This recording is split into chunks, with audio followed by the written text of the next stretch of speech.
Hello, I'm Tom Booker, Senior Instructor. Thank you for joining me. This tutorial is over Yoko-Uke, the inside to outside block with the bow. Now we're going to start from Hidari no Kamae, right forward fighting stance. Now, I'm going to let the bow float out from my hip just a little bit. And what I'm doing here, this circular motion of the bow, I'm doing with both hands. It's almost a cranking motion of my hands. My hands are moving in opposite directions. If I set the bow down for a moment, this is basically what we're doing. So it can be helpful just to practice this part of it, just hands empty, out in the air a little bit. Just get your hands and arms used to moving this way.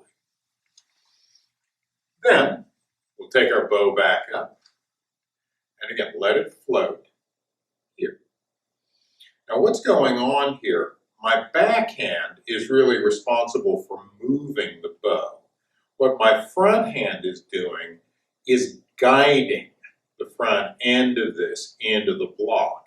It is contributing a little bit of power, but this hand is steering. This hand is providing the power in the movement. Now we're breaking our usual 3 points of contact rule. I'm not putting the bow in at my hip. If I do this, all I'm really doing is making pretty circles out in the air. I'm going to have trouble defending properly with this because my range of motion here is really very, very limited. I let it float a little bit. I can move the bow around a good deal more so that I'm much more flexible in how I intercept an opponent's thrust. I want to intercept that thrust and redirect it, just like that. Now, let's try that with a partner. This will come. We're going to both work from Hidari no Kamae here. We're going to start just with the tips of our bow crossed here. This is a good basic distance to work from.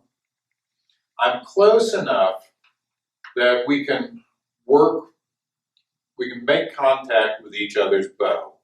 We're not in so close that I'm going to snap my partner on the wrist by accident here. And if I'm way back here, all I'm doing is making pretty circles in the air. I'm not really close enough to know whether or not I'm doing this effectively. We're going to start here. Now I'm going to drop the tip of my bow a little bit, and we're going to start just slowly, touch and push.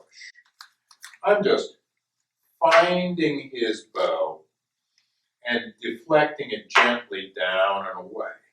And he's got the end of that bow, the tip pointed right at my face, here and here. Then we'll gradually go a little bit faster, but make sure you're finding your partner's bow consistently here. If I'm here and then I find it and then I'm here and then I'm here, I need to slow down and get better control. All right, after a few of those, my partner's going to pull their bow back slightly and he's going to do a controlled thrust in toward my face. He's not going to jam this up my nose. He's just going to ease it out and I will redirect. And attack, attack,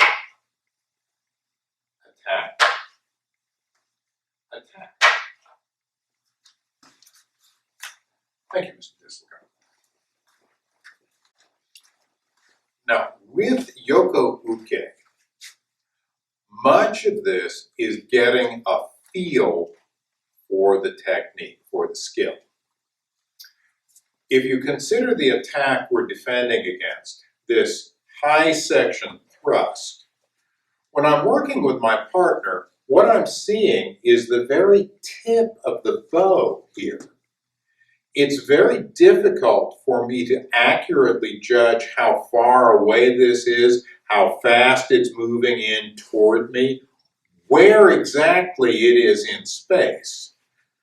By eye, I really have a tough time doing it. It's very different from, say, a strike up and around that way. This kind of movement I can see by eye very easily. I can tell where it is, where it's going. I can defend largely using my eyes. With this thrust, it's a little more tricky. I'm not getting that kind of information.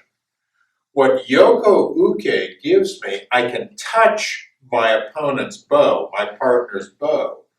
Once I've touched it, I'm starting to get all that information by feel, by my kinetic senses. I can tell by touch where that bow is, how much power is in it, how fast it's moving. So a lot of Yoko-Uke is making that contact and maintaining that contact with my partner's bow. If I can do that, I can make this technique work really, really well. That is Yoko-Uke, the inside to outside block. Thank you very much for joining me.